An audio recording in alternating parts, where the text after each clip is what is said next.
মানুষকে টাকা দিয়ে সাহায্য করবেন, অসুস্থ হয়ে গেলে রক্তের প্রয়োজন হলে গায়ের রক্ত দিয়ে সাহায্য করবেন, কবুল করবে কে? রক্ত দেয়া অনেক বড় ইবাদত, জানেন এটা? মুমূর্ষু ব্যক্তিকে যদি রক্ত দেন, আপনার এই রক্তের কারণে যদি কারো প্রাণ বেঁচে যায়, তাহলে আপনি কেমন যেন গোটা বিশ্বের সব মানুষের প্রাণ বাঁচিয়ে দিলেন।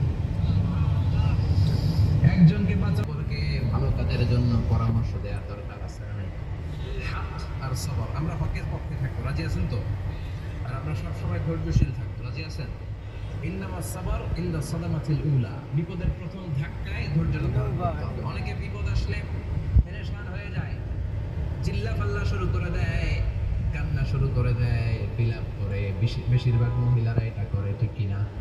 বিষ্ণু বললেন বিপদের প্রথম ধাক্কায় কেমন সবর করলে বাজার বানান, ওয়াজআল ফি আইনি সাগীরা ওয়া ফি আইউনিন নাসি কাবীরা। তো আমারে কইতো না, আমি আমার ছোট বানান, মানুষের চোখে আমারে আপনি বড় বানান করে না, আর জোরে করে না।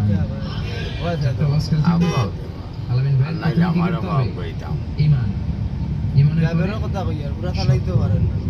তারপরে হক আর সাবর, এগুলো মেনে চলতে হবে, রাজি আছেন তো?